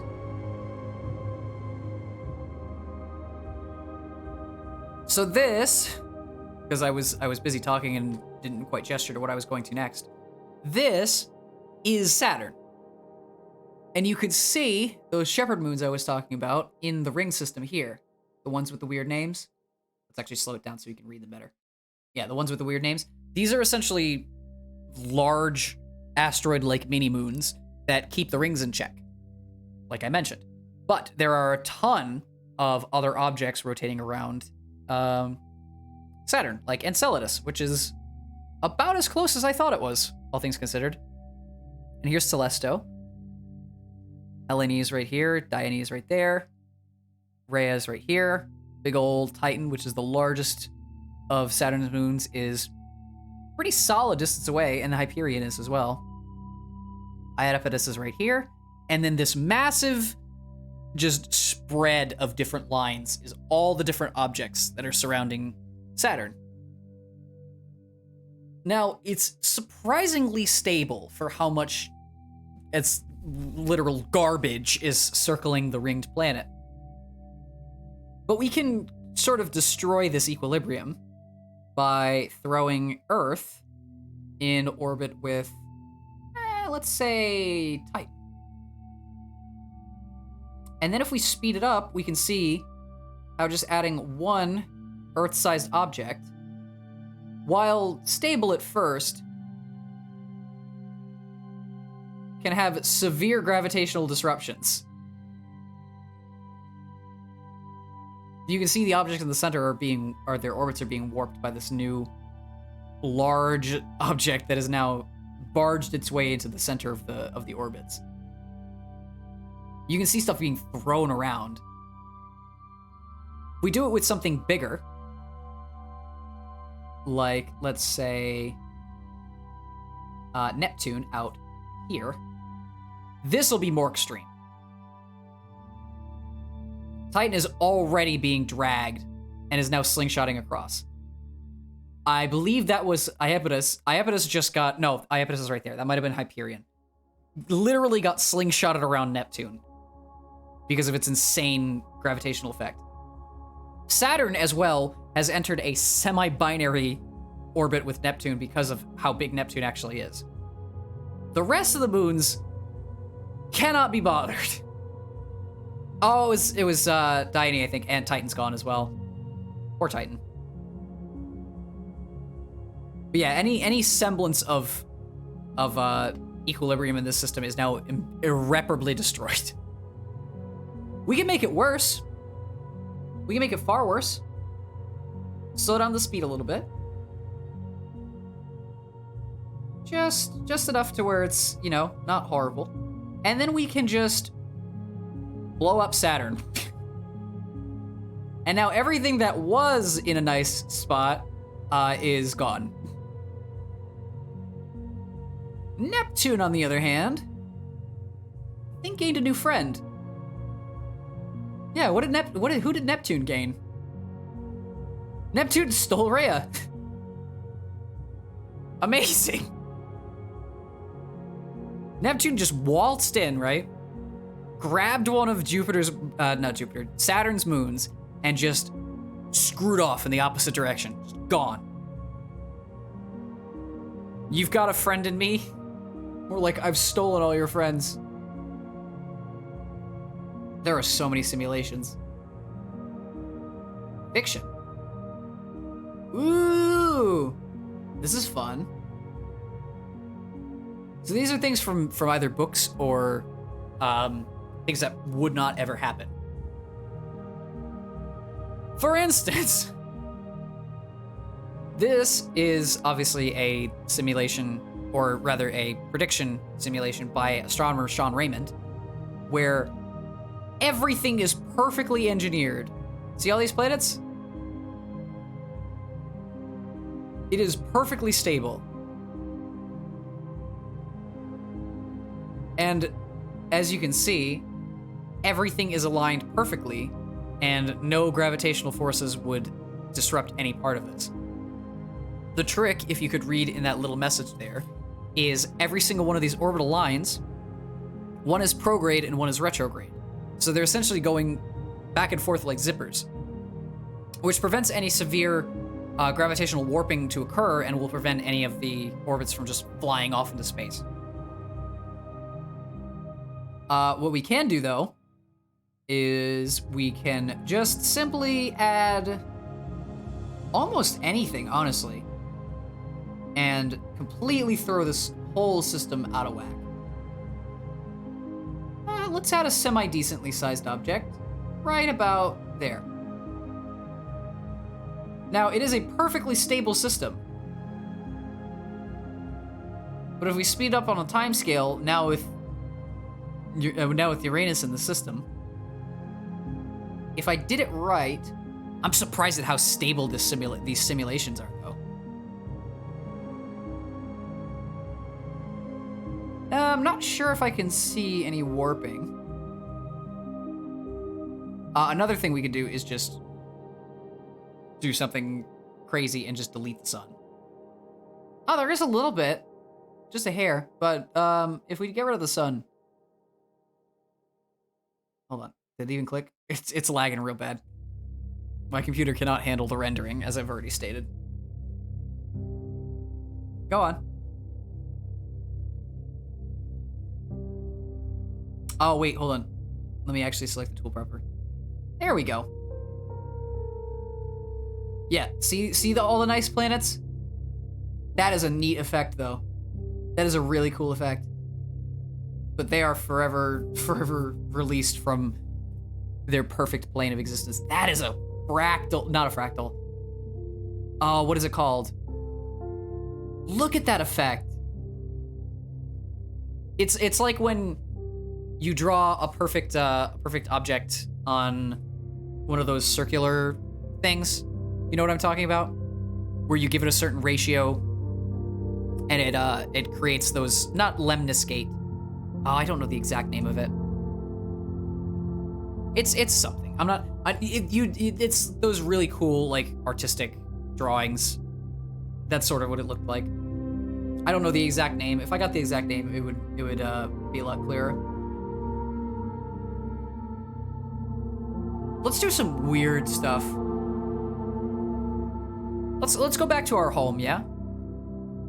In its perfect setup. So I already mentioned that we're in a very perfect situation where Jupiter essentially wrangled all of the asteroid belt and is protecting us from that. And you know, Jupiter's a good friend. But what if that is this whole simulation, like this whole program, by the way, is just answering what ifs. What if Mars was gone? Just get rid of Mars. And Jupiter was where Mars was. And Jupiter is also gone. So now, a very large object is in the center of the solar system. Well, near the center. If we speed up the time scale, we can see that over time, quite a few of these objects are being warped by the fact that there is now a massive gas giant just right in the inner solar system. The outer solar system as well is kind of screwed because the thing that was keeping everything wrangled together is now much further in. We greatly increase the time scale, you can see that stuff starts to mess around. The three inner planets are just fine, but Saturn is being pulled in, which it really should not be. But it's becoming sort of metastable. There's some weird warping because of the high speed, but you really, I'm starting to figure out that you really do have to make drastic changes. Already 100 years in the future after I changed what I changed, but it somehow managed to stabilize. I'm sure it won't after I increase the mass a little bit. So let's speed this up some, just to witness, and make it 10 times bigger. There we go. You see how stuff's getting shifted? Let's do it again. All right, now it's big. Now it's a red dwarf. And all of the equilibrium that there was, now everything's just going crazy. And how about this? We take the sun, the center of everything, the life giver, and just say goodbye to it. And see if Star Jupiter can maintain a solid system. Let's see what happens. Venus is good. I think it's the only object it picked up. Let's go ways in the future. Yeah, no, Venus is the only object that seems to... Oh, no, it picked up some. Picked up some asteroids. But it only seems to have snagged Venus before everything destroyed itself. Oh, dear. Did not mean to get that close. Also, strange how the moment it turned into a star, it turned gray. I would have expected it to turn red, but that might just be the texture simulation being weird. This is interesting. So, the Kuiper Belt is filled with a ton of very far away objects. We have Pluto, obviously, a ton of asteroids, Eris, Sedna, all these different things. And if we look at Pluto over here, Pluto's orbit compared to the rest of the planets is very eccentric and very tilted, as you can see. Might be hard to see the brown line against all the other lines, but you can see where, like, all of these are roughly on the same plane, and Pluto is tilted off quite aggressively. Same with Eris, which is further out and on an axial tilt that is absolutely not what the center plane is, and Sedna, which looks like that. That's Sedna's orbit. So because these orbits are so eccentric, and because the Kuiper Belt is so big and filled with so many objects, we've speculated that somewhere out on the outside, there has to be, or at least it's been speculated, that there has to be a ninth planet that is dragging all of these objects. Small objects orbiting beyond Neptune in similar highly elliptical orbits. There has to be something outside of Neptune's orbit that is dragging all these objects outside in this very eccentric way. And the idea is that it's whatever this Planet 9 is, over here. We take a look at it. It is speculated to be at least 6 times the mass of Earth. It is speculated to be a ice giant. And we have absolutely no evidence that it exists. If it does exist, it would be nigh impossible to see because of its immense distance from the sun. And the only way that we would ever be able to discover it is if we knew its exact location and sent a probe to go view it.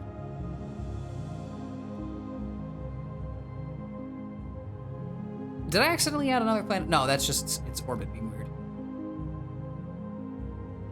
If we speed this up, we can see just how long it will take to orbit. You can see we're already in the year 3000 and it's maybe gone through roughly a third, while the inner solar system is spinning crazy fast. Look at Pluto's orbit compared to Planet 9. Wait, what's that? Oh, that's just some of the backdrop. But if we double this in size, or actually multiply it by 10, nothing really too drastic changes. So there is a new gravitational force pulling on all these objects. We double it again. Double it again. Double it again. Right. Now we have another sun outside the sun. Double it again. Or multiply by 10 again. Now we have an object that is more massive than the sun orbiting the sun. And you can see what that is causing. Yeah, they've now entered a binary system, and Pluto has been grabbed. Surprisingly, though, only really Pluto. Neptune got flung off.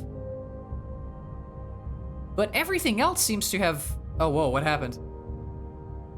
Those are, coronal discharges. Did Pluto get eaten? Nope, Pluto's still in an eccentric orbit. Yeah, Neptune is now rotating around the binary, but everything else seems to be just vibing around the sun. That's weird. Look at Neptune's orbit. It was almost a figure eight for a second. Pluto's getting thrown off. Eris got thrown off. Neptune's gone again. Yeah, Pluto's done for. Let's speed it up some more, see what happens. I think we're actually at max speed due to simulation limits. But you can see now we've entered into a binary orbit, and surprisingly, maybe due to the gravitational influence of the sun, it's still somewhat stable. The only planets that got thrown off are the ones that are really far out. Let's actually double check. Let's go to the sun really quickly. I can see Jupiter, and if you can see Saturn, let's slow this down.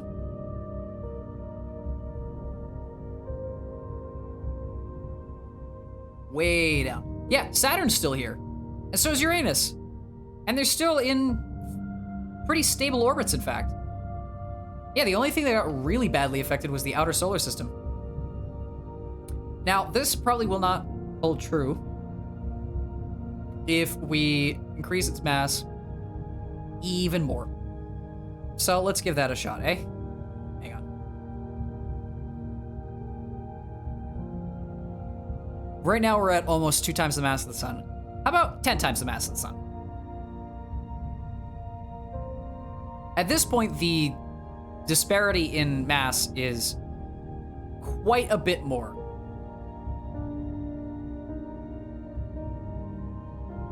It almost looks like a nova on the outside.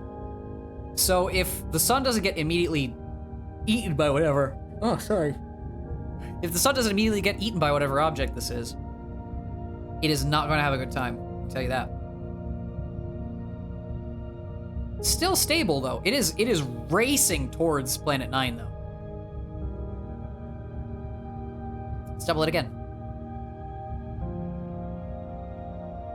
That is a cool effect. You can see the line is bright blue.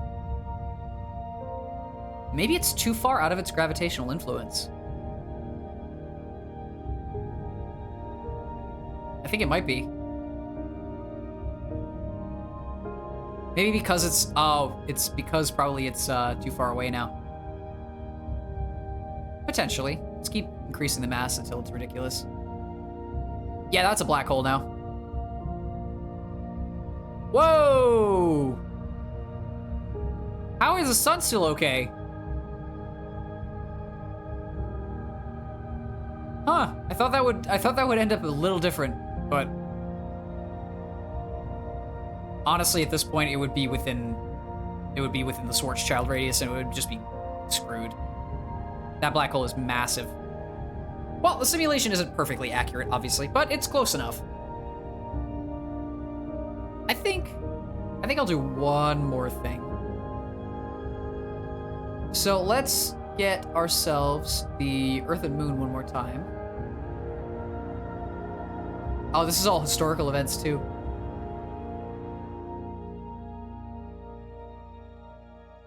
Let's go to the Earth and the Moon one more time.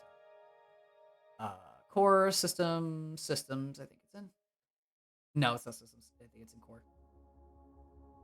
Yeah, Earth and Moon. Here we go. So what I really wanted to see, because we did fast collisions,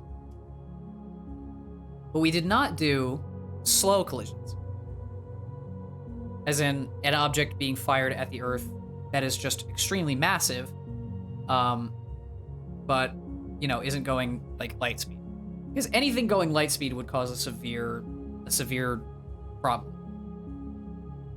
But we throw something like the moon at the Earth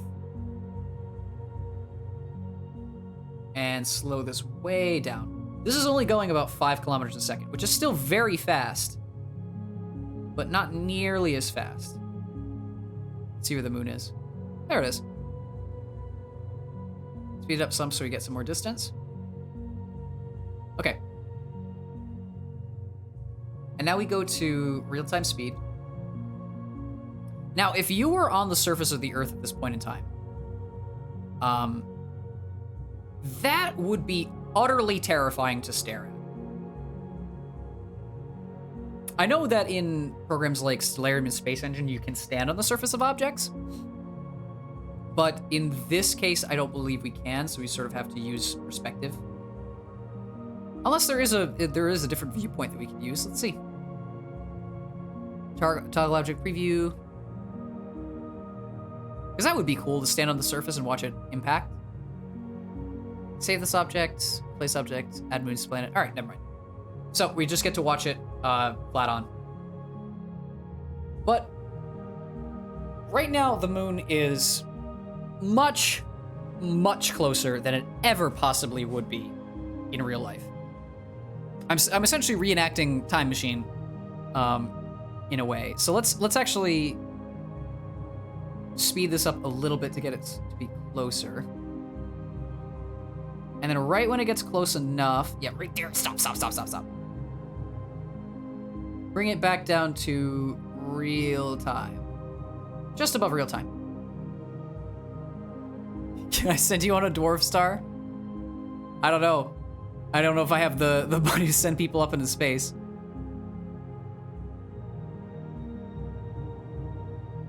Let's see. So right now we're slowly watching this smash into this. My speculation is that when this moon hits the Earth, the front face would burn. Absolutely.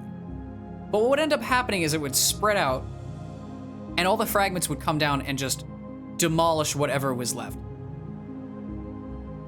I would like this to go a little bit faster, but if we move this just a hair bit... Okay, we're almost there.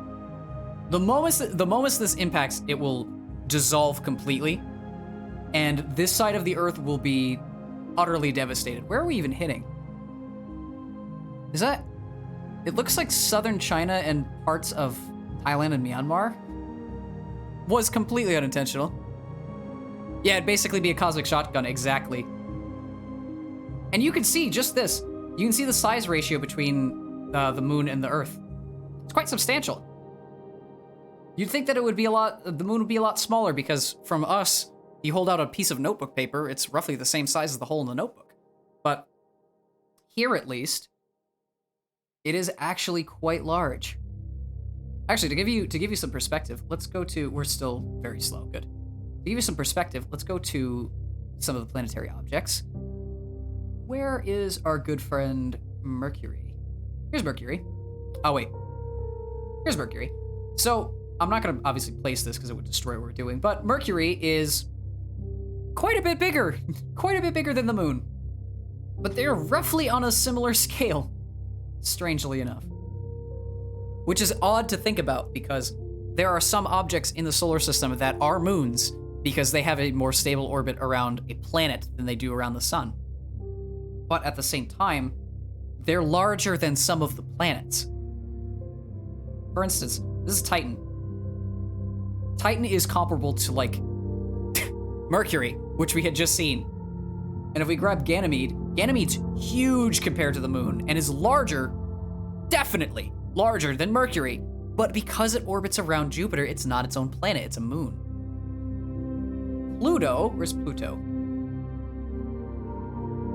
We're doing size comparisons until the impact because this is fun. Pluto, while technically a dwarf planet because it hasn't quote-unquote cleared its cosmic neighborhood, which is a dumb rule, but it's fair, it works, is roughly moon-sized. Like, if the moon was the size of Pluto, it'd still work.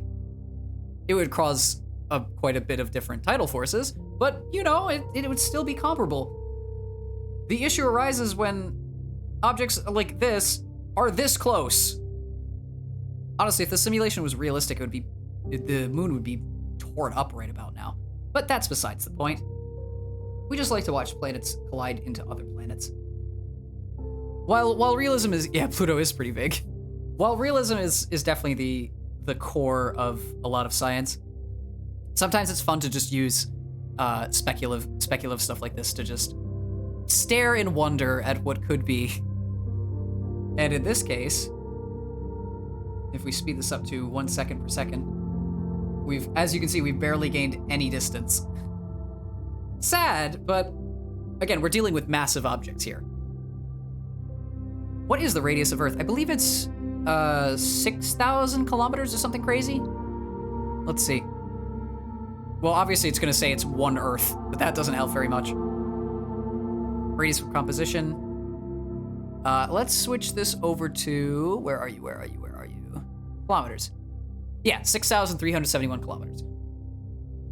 So, 1 second watching the moon travel at 5 kilometers per second, crossing even that small distance. It's impossibly big. We couldn't comprehend it with our small little monkey brains. But simulations do a lot of the work for us. And that's why staring at something like this is possible, because we can use what we know about space and what we know about physics to essentially create this system. Thanks so much for the follow. And I think in a second here, actually, let's focus on the moon so we can get a better shot. In a second here, the moon is going to collide, so we get to witness that. This is real time. Give it a moment. Before I close everything off, because I'm planning on using this as like the final display thing. Finally, another nerd to quench my thirst on Twitch. Yeah, of course. I love space. I absolutely love space. It's one of the few things I can nerd out about. But at the same time, before I close everything out, because it's kind of late for me.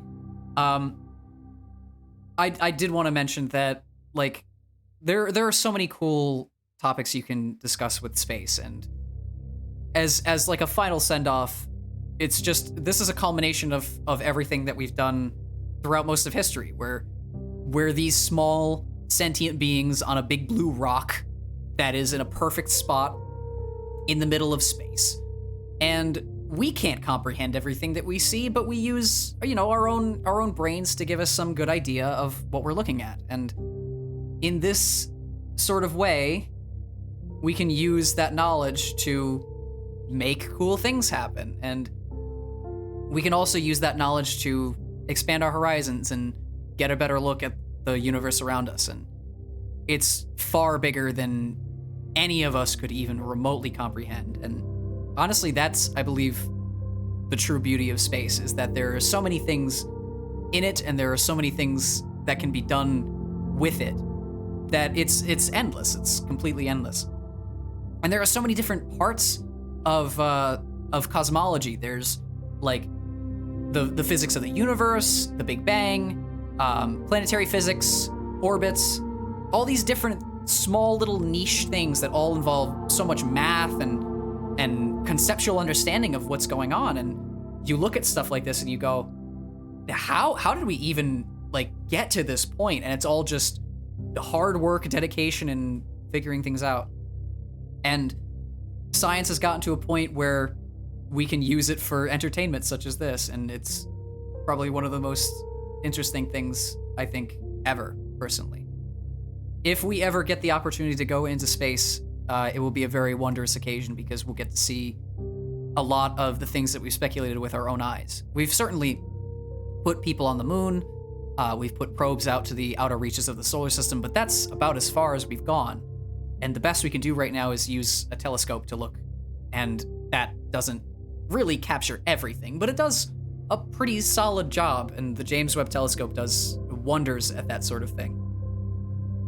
But as it stands right now, we're all just a bunch of small little creatures on a tiny rock against a big warm ball in a galaxy amongst hundreds of millions of galaxies in a universe that we have no idea what the size is.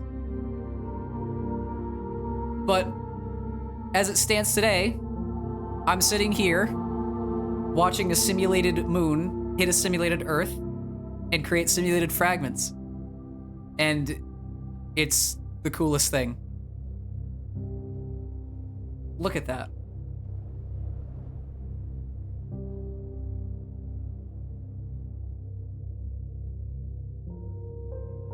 Wonderful. This right here is why I love Universe Sandbox, because for all the crazy stuff you can do, like shoot lasers and blow up planets and 1.5 million different things, it's just cool to watch the physics at work. And they put so much time and dedication into making the simulation, while not perfectly accurate, at least fundamentally accurate to an extent. And again, it is for the sake of entertainment, so there is a degree of fun factor thrown in, and some degree of scientific integrity lost for the sake of making it look cool, but it's accurate nonetheless. And you can do some really cool stuff with Universe Sandbox that I've actually demonstrated today, so there's much more that can be done for sure, other than just crash stuff into stuff and, you know, theoretical physics and all that. But space is just super cool. It really is. It's just super cool to look at. Honestly, not really much can be said other than awesome.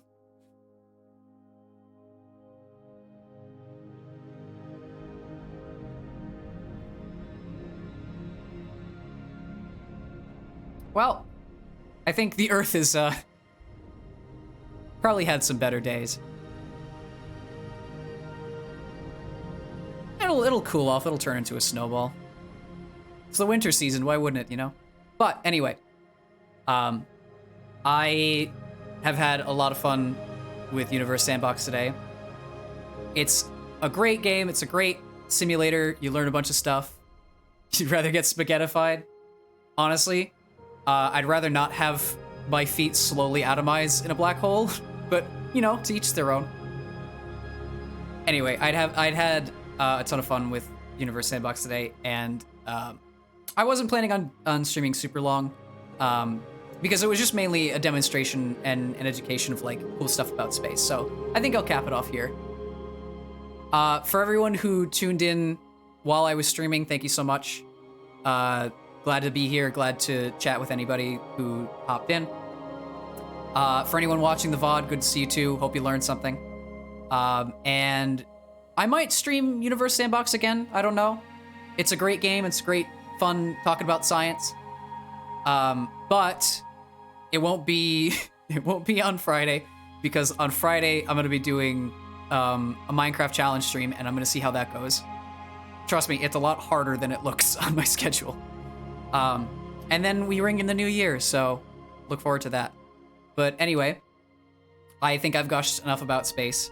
Thank you so much for coming along, and I will see you whenever I stream again. Bye-bye!